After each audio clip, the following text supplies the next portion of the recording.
I think it's very much to do with my upbringing, my family, the fact that I'm mixed race, the fact that I'm part Indian and part English, and I grew up in a very white South London at the time. My dad is Indian from Madras, now called Chennai, and my mum from England, Chatham.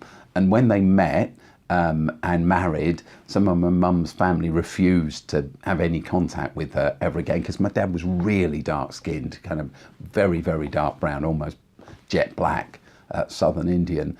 And so I grew up in that mixed race household at a time when I was called a half caste all the time. Throughout my childhood, I was called a half caste, and I was the darkest kid in my school. And I witnessed that my dad couldn't find work very often, or when he got work, he got a lot of work because he worked hard at getting work, but it was manual tasks. It didn't actually engage his brain, which he had, but he always bore this incredibly well. And so in my teens, through a particular set of circumstances, which I won't bore you with, I came to the conclusion one day at the age of 14 that when I grew up, I wanted to set up a school for kids that went to poor schools where they didn't receive a good education. I went to one like that myself. And I wanted to set up a house for young people who'd never been loved or appreciated or included. And I wanted to set up some healthcare, a hospital.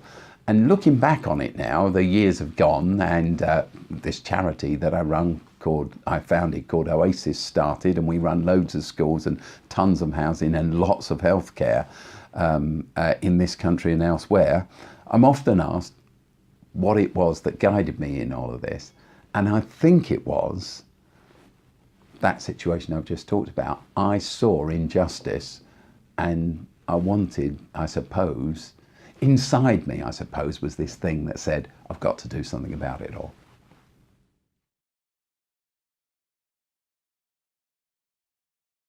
There have been countless people that help guide me and give me advice and be role models to me over the years. But there are a few that really stand out in all of that. And one of them, to whom the library, we run a library in Oasis, and we call it the David Beer Library.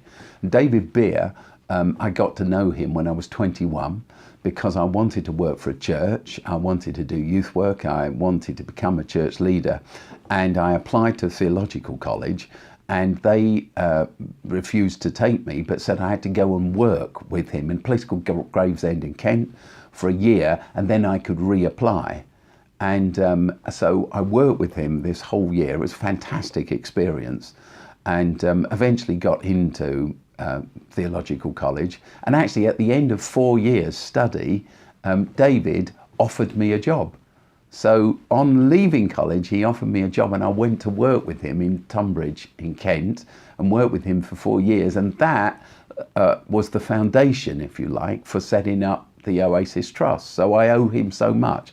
But when I was in Tunbridge, David told me that what had actually happened is the college had said to him, the problem with Steve is he's too enthusiastic, not organised enough, and he speaks with a South London accent, and he hasn't, but they were basically saying I wasn't middle class enough. And they'd said to David, try to sort him out and get him to be more middle class and whatever it is, and then we'll accept him. And the thing is, David said to me, but I knew that I should just let you be you. I owe David a lot, which is why David's died now, that's why we dedicated our library in his memory. Diversity really matters because diversity creates strength. Without diversity, you're weak. A diverse community has a strength and a robustness and an insight and a vitality, a creativity that you never get through sameness. Diversity is the opposite of sameness, isn't it? In actual fact, Oasis badge, I'm not wearing one this morning. I often have an Oasis badge, which is a little squiggly O. The O of Oasis on our websites, and our kids in our schools, they've got a squiggly O, the O of Oasis, for their badge, for instance. And everyone knows that our O is our symbol, and it's many-stranded, it's messy, and it's got 4 or 5 strands to it. And it's our badge of inclusion. That's what you call it, our messy O, our circle of inclusion. And we say that it's many-stranded and it looks messy, but the messiness, the many-strandedness gives it its strength. We're always better off when we're working with others and others that are different to us.